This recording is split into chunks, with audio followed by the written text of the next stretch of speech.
այսպես կեղտոտ վատ քարոզչություն է իրականացվում հայ առաքելական եկեղեցու դեմ, որ ասում եք ավելի քան 10 եպիսկոպոս, ինչքան 10.5 եպիսկոպոս, 10.7 կամ 10 կամ 11 եկեղեցու դեմ այս քարոզչությունը, որ իրականացնում են իշխանությունները, հրահրված է կամ պատվիրված է կամ հրամայված է Ադրբեջանից։ Քանի որ դիմադրության պոտենցիալ օջախներից մեկն էլ կարող է լինել եկեղեցի որպես համահայկական կառույց, ուրեմն նաև եկեղեցին է առաջին հերթին հայտնվում այդ թիրախում։ Ընդդիմությունը կուլ է տալիս իշխանություններին նետած խայծը։ Արդյունքում ստացվելու է, որ նրանք հիմնավորում են Նիկոլ Փաշինյանի այն թեզը, որ եկեղեցու վերնախավը ամբողջովին վարկատբեկված է, անբարոյական է, դա անարակության ողջ է եւ այլն։ Մենք գիտենք Հայաստանում այսօր ցանկացած մեկի նկատմամբ կարելի է կոմպրոմատերի հսկայական թղթապանակ հավաքել։ Իշխանությունների ուղիղ ճնշումները, հատկապես այսպիսի այլանդակ տգեղ մեթոդներով, դա անընդունելի է։ Շրջակա միջավայրի նախարարությունը տեղեկանք է տարածում, որ գիտեք, այսօրվա դրությամբ Սևանա լճի մակարդակը նվազել է 17 սանտիմետր։ Դա կազմում է 220 միլիոն տոննա մաքուր ջուր, քաղցրահամ ջուր։ Դա ուղիղ այնքան է, ինչքան Հայաստանի 3 միլիոն բնակչությունը օգտագործում է մեկ տարում։ 220 միլիոն տոննա քաղցրահամ ջուրը ուր է։ Հայաստանի բոլոր ջրերը հոսում են դեպի Ադրբեջան։ Նախատեսված էր այս տարի կառուցել 5 ջրամբար։ Եթե այդքան խոսում եք ջրամբարներ կառուցելու մասին, որը արժի 43 միլիարդ դրամ, ինչու է 1 միլիարդ դրամ հատկացնում ընդհանրապես։ Ադրբեջանը պարզապես պահանջում է Հայաստանի ջուրը։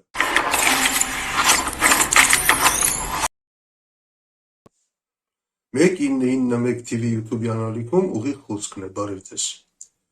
Այսօր խոսելու եմ մի քանի թեմաների մասին, որոնք սակայն մի ընդհանրություն ունեն, այդ մասին ավելի ուշ։ Առաջին թեման բնականաբար 10 եպիսկոպոսների այդ հայտնի հանդիպումն է Նիկոլ Փաշինյանի հետ եւ նրանց տարածած հայտարարությունները։ Ես կուզենայի այդ հարցին անդրադառնալ առաջին հերթին քարոզչական տեսանկյունից, որովհետեւ շատ այսպես կեղտոտ վատ քարոզչություն է իրականացվում հայ առաքելական եկեղեցու դեմ եւ դա բնականաբար առաջին հերթին անում են իշխանությունները, նրանց երկրորդ, երրորդ էշելոնի քարոզիչները, հատկապես քարոզչուհիները, այդ թվում նաեւ ԿՊԱ-ական պատգամավորուհիները, որոնք հիմնականում տեսեք մինչև պատգամավոր դառնալը առանձնապես ոչ մեկը նրանց չէր ճանաչում, նրանք ասենք ավարտել էին ինչ-որ ինստիտուտ, չգիտեմ, ինչ-որ գրասենյակներում աշխատում էին, սրճարաններում, չգիտեմ, մախիտո էին ֆրթացնում, կոպիտ ասած, հանկարծ դարձել են պատգամավոր, հիմա այսպես ջահել, սիրուն, գեղեցիկ, նստած ամերային հայոց կաթողիկոսի ասի ինչ-որ բաներ են ասում, այդ կտրիչ, դու այսպես, կտրիչ, դու այնպես, ասում լավ, կաթողիկոսի մի կողմ գնենք 75 տարեկան մարդուն, կտրիչ, դու ես, այդ ամեն ինչը տգեղ է, անհասկանալի է, անընդունելի եւ ակնհայտ է, որ մի կենտրոնից հրահանգավորված է իրականացում այդ քարոզչությունը։ Ու անգամ զավեշտալի բաների է հասնում, օրինակ իշխանական լրատվամիջոցները գրել էին, որ այդ ավելի քան 10 եպիսկոպոսների ստորագրած հայտարարություն, այսինքն ավելի քան 10 եպիսկոպոսը որն է։ Խորհրդային տարիներին այդպիսի բան կար չէ, մեկ աշխատանքի ընդունադիմում էր գրել էր ամուսնացած եմ, ունեմ մեկի եւ ավելի քան 3 երեխա։ Իսկն ավելի քան 3, ինչքան 3.5, 3.2։ Հիմա որ ասում եք ավելի քան 10 եպիսկոպոս, ինչքան 10.5 եպիսկոպոս, 10.7 կամ 10 կամ 11, օրինակ, այսպիսի զավեշտների ասում, որ մարդիկ ուղեղները անջատացեն, այնպես ինչ-որ բաներ են գնում, որպեսզի տիճկա դնեն, իշխանական քարոզչության պատասխանատուներն են, նայեն, գնահատեն, ասեն, ապրես, լավ ես կատարել քո գործը կամ չէ, ավելի ակտիվ, եւ այլն եւ այսպես շարունակ։ Հիմա հասկանալի է, որ եկեղեցու դեմ այս քարոզչությունը, որ իրականացնում են իշխանությունները, ինչ որ առումով հրահրված է կամ պատվիրված է կամ հրամայված է Ադրբեջանից։ Ընդ որում այնպես չի, որ Ադրբեջանից ուղղակի հրաման են տվել Հայաստանի իշխանություններին, որ դեր եկեղեցին քանդեք։ Չեմ կարծում, թե դա այդպես է։ Պարզապես այնտեղից հրաման են տվել, հրահանգել են այնպես անել, որ հանկարծ հետագայում դիմադրության որևէ օջախ չլինի, Հայաստանը այլևս երբեք որևէ հարցում չդիմադրի։ Քանի որ դիմադրության պոտենցիալ օջախներից մեկն էլ կարող է լինել եկեղեցի որպես համաշխարհային կառույց, որպես համահայկական կառույց, ուրեմն նաև եկեղեցին է առաջին հերթին հայտնվում այդ թիրախում։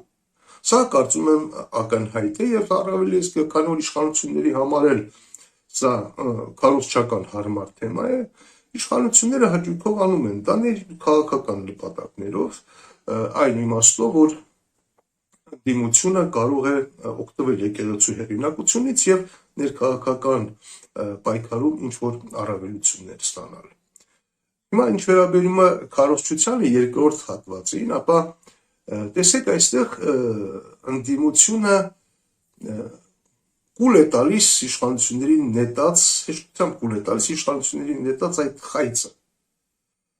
Վերցնենք հենց այդ նույն 10 եպիսկոպոսներին ու արքեպիսկոպոսներին, ովքեր հանդիպեցին Նիկոլ Փաշինյանի հետ եւ անմիջապես ընդդիմադիր ողջ քարոզչությունը, ողջ լրատվական դաշտը ընդդիմության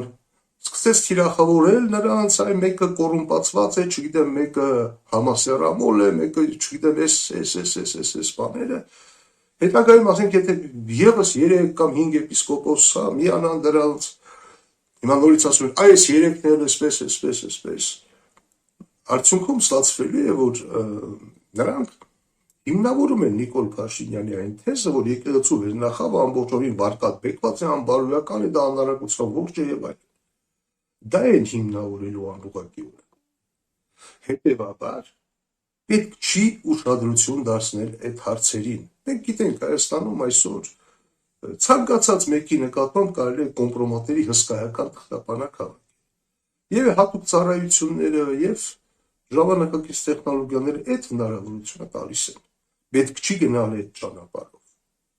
Եվ պետք չի 10 եպիսկոպոսների, արքեպիսկոպոսների մասին ինչ ասել, նրանց անցյալի այդ մեղքերը կամ այսօրվա մեղքերը բերել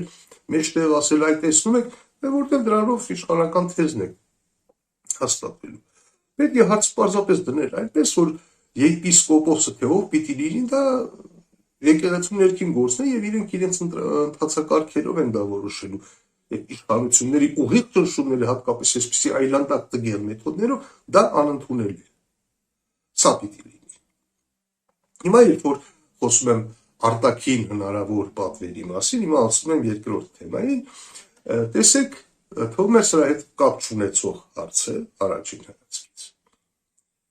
Շրջակա միջավայրի նախարարությունը տեղեկանք է տարածում, որ գիտեք, այսօրվա դրությամբ, հիմիկվա դրությամբ Սևանա լճի մակարդակը նախորդ տարվա նույն ժամանակի համեմատ նվազել է 17 սանտիմետր։ Եթե տեղյակ չեք, ասեմ, որ դա կազմում է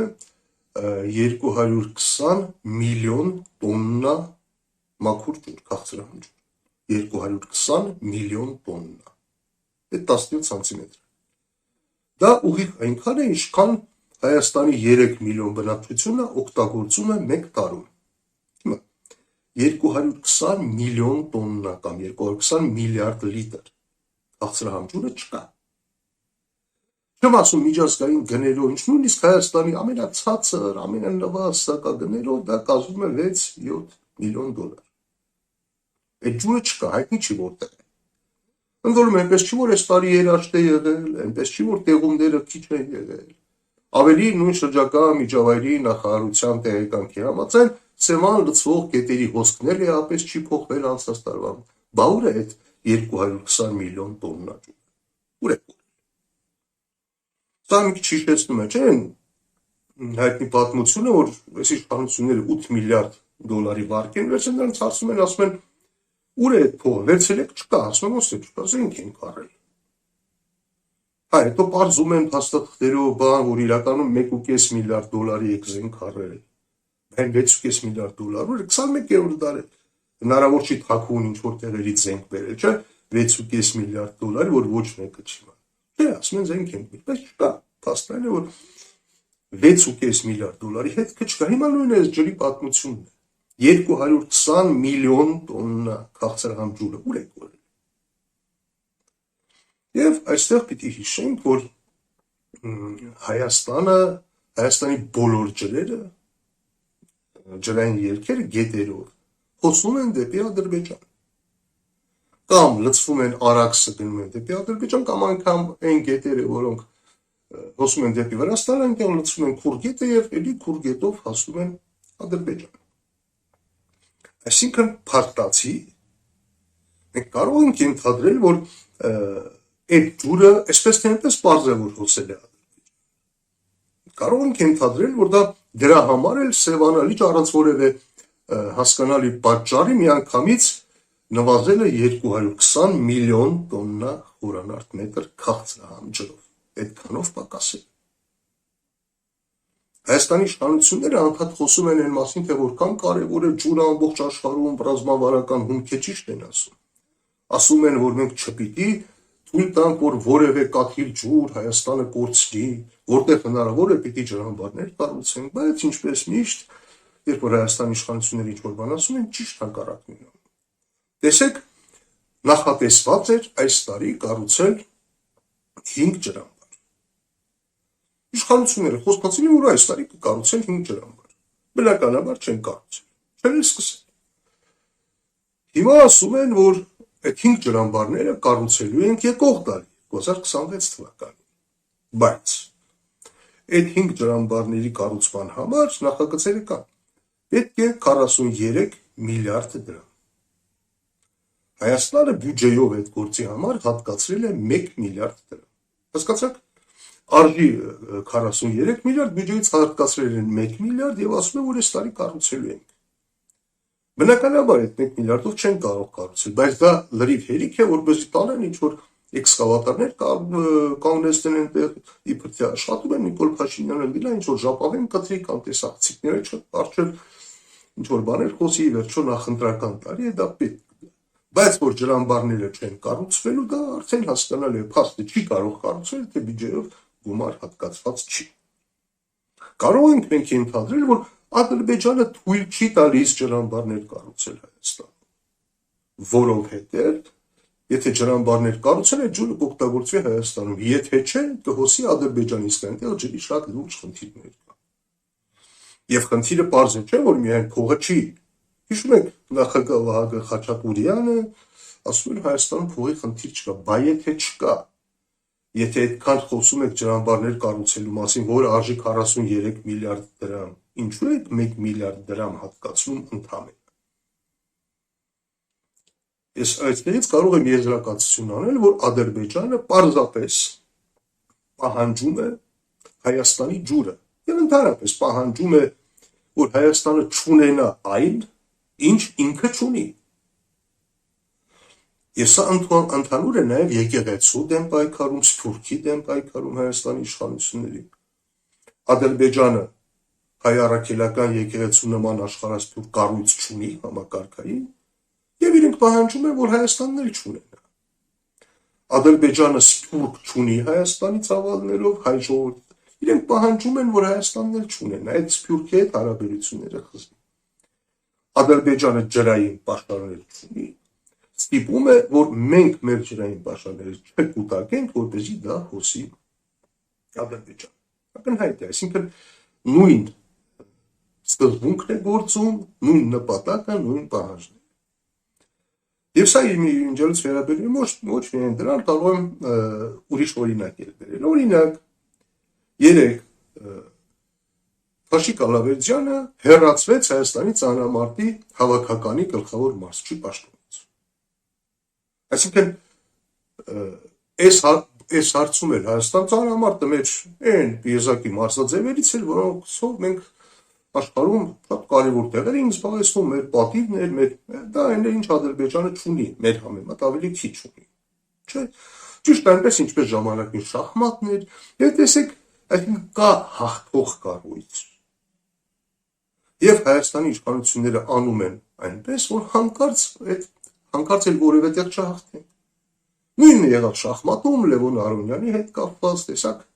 ասում նա հեռանկարը ինչի թողեց գնաց, որ անցավ գնաց Էրիկ Մխիթարյանը ֆուտբոլում այնպես արեցին, որ նա հանկարծ չկաղա Հայաստանի հավաքականը լինի ավելի դուր։ Հիմա ծանրամարտի մասին է խոսքը։ Պարզապես այդ մարդուն ընդ որում կարող է տարիքով մարդ է, կարող է ինչը շնորհակալություն հայտնել մեծ պատիվներով, ճանապարհել, վաստակած հանգիստ չէ։ Աշխատանքից հեռացրեցին խայտարակ ձևով վատ արդյունքների համար։